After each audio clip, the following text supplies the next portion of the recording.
Girl child, can you remember who you were before the world told you who you should be? Deep down, I've always believed in myself and known I'm just as good as anyone else. But lately, I notice that the world treats me differently because I'm a girl. From sunrise to sunset, my sisters and I do chores at home, while my brothers get to do whatever they want. And I see my mother carry the full burden of tending to our family. In church, they don't like when I ask questions, so I've learned to sit quietly.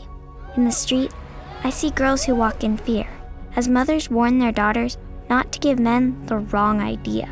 Everywhere I look, the world tells me I'm inferior, but this does not feel true. What's going on here? Girl child, you are right to question. Who? Do I know you? I am your mother's mother and her mother's mother. I am the mother of all. Then you must know why the world treats us this way. Please tell me, how did this come to be?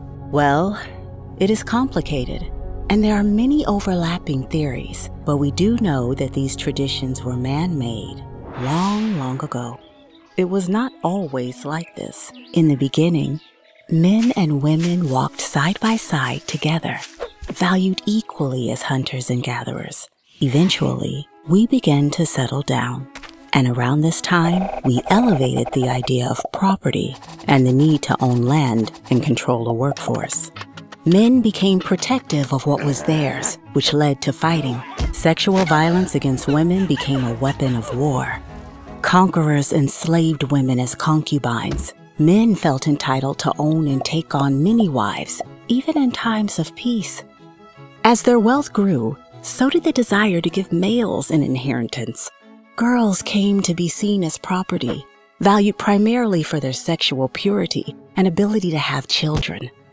They were exchanged between families for a price. Many girls were subjected to traditions aimed at preserving their purity and family honor. Many are still practiced today. It is this domination that gave birth to all forms of slavery and how women became the world's first slaves. It is how patriarchy and the ethic of male honor became the norm. Patriarchy was woven into our civilizations, our laws, economies, philosophies, sciences, and especially our religions. It is everywhere, and it is invisible. It's no accident that we replaced ancient images of God as both male and female with images of God as a man. But haven't we made progress since those times? In some ways, yes. But in many ways, we're still moving in the wrong direction. But what can I do when patriarchy is everywhere?